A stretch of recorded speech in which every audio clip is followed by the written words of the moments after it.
എല്ലാവർക്കും നമസ്കാരം. നമ്മൾ ഇന്ന് +2 സോഷ്യോളജിക്കാരുടെ ചോദിക്കുന്ന ഒരു 6 മാർക്കിൻ്റെ 2-3 ചോദ്യങ്ങൾ പറയാൻ വേണ്ടിയിട്ടാണ് വന്നിട്ടുള്ളത്. 2019 മാർച്ചിൽ ചോദിച്ചിട്ടുള്ള 6 മാർക്കിൻ്റെ 2-3 ചോദ്യങ്ങളാണ് പറയുന്നത്.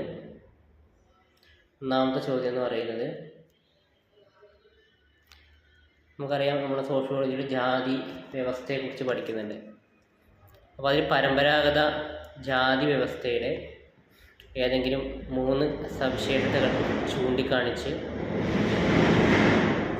ഇന്നത്തെ സമൂഹത്തിൽ അതിൻ്റെ പ്രാധാന്യം വിശദമാക്കുക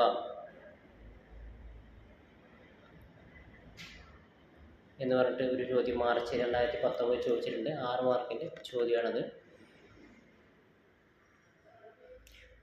അതേപോലെ തന്നെ നമ്മൾ സോഷ്യോളജി പഠിക്കുന്ന ടോപ്പിക്കാണ് പഞ്ചായത്ത് രാജ് അല്ലെങ്കിൽ പഞ്ചായത്തുകൾ. ഈ പഞ്ചായത്തുകളുടെ പ്രധാന അധികാരങ്ങളെക്കുറിച്ചും ഉത്തരവാദിത്തങ്ങളെക്കുറിച്ചും വിശദമാക്കുക, അല്ലെങ്കിൽ അതിൻ്റെ പോയിൻറ്റ്സുകൾ പട്ടികപ്പെടുത്താൻ 2019 തന്നെ ചോദിച്ചിട്ടുള്ള ചോദ്യമാണ്. അപ്പോൾ പഞ്ചായത്തുകൾ എന്താണ്, അവയുടെ അധികാര പരിധി എത്രയാണ്, ചുമതലകൾ എന്തൊക്കെയാണ് എന്നുള്ളത് നിങ്ങൾ സോഷ്യോളജി ഉള്ള കുട്ടികൾ പഠിച്ചിട്ട് പോവുക.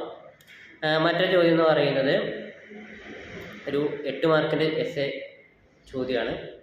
നമുക്കറിയാം നമ്മൾ ഒരുപാട് സാമൂഹിക പ്രസ്ഥാനങ്ങളെക്കുറിച്ച് പഠിക്കുന്നുണ്ട് അല്ലേ. അപ്പോൾ ആ സാമൂഹിക പ്രസ്ഥാനങ്ങളെക്കുറിച്ച് ചുരുക്കി വിവരിക്കാൻ ഒരു 8 മാർക്കിൻ്റെ എസ്സേ ക്വസ്റ്റ്യൻ വന്നിട്ടുണ്ട്.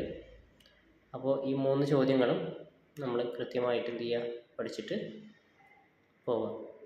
ഇതിപ്പോൾ 2019 മാർച്ചിൽ ചോദിച്ച 3 ചോദ്യങ്ങളാണ് പറഞ്ഞത്. അടുത്ത വീഡിയോയിൽ ബാക്കിയുള്ള വർഷങ്ങളിൽ ചോദിച്ച ചോദ്യങ്ങൾ കൂടി നമുക്ക് ഡിസ്കസ് ചെയ്യാം. അപ്പോൾ ഞാൻ പറഞ്ഞ 3 ചോദ്യങ്ങൾ: 1, ജാതി വ്യവസ്ഥ, പരമ്പരാഗത ജാതി വ്യവസ്ഥയുടെ സവിശേഷതകൾ വിശദമാക്കുക. 2, പഞ്ചായത്തുകളുടെ സവിശേഷതകളും അവയുടെ ധർമ്മങ്ങളും പട്ടികപ്പെടുത്തുക. 3, സാമൂഹിക പ്രസ്ഥാനങ്ങൾ, ചിപ്കോ പ്രസ്ഥാനം പോലുള്ള പ്രസ്ഥാനങ്ങളെ വിശദമാക്കുക. 3 ചോദ്യങ്ങളും നിങ്ങൾ നിർബന്ധമായിട്ടും പഠിച്ചിട്ട് പോകാം. 6 മാർക്കിൻ്റെയും 8 മാർക്കിൻ്റെയൊക്കെ ചോദ്യങ്ങളാണ്. Okay, by.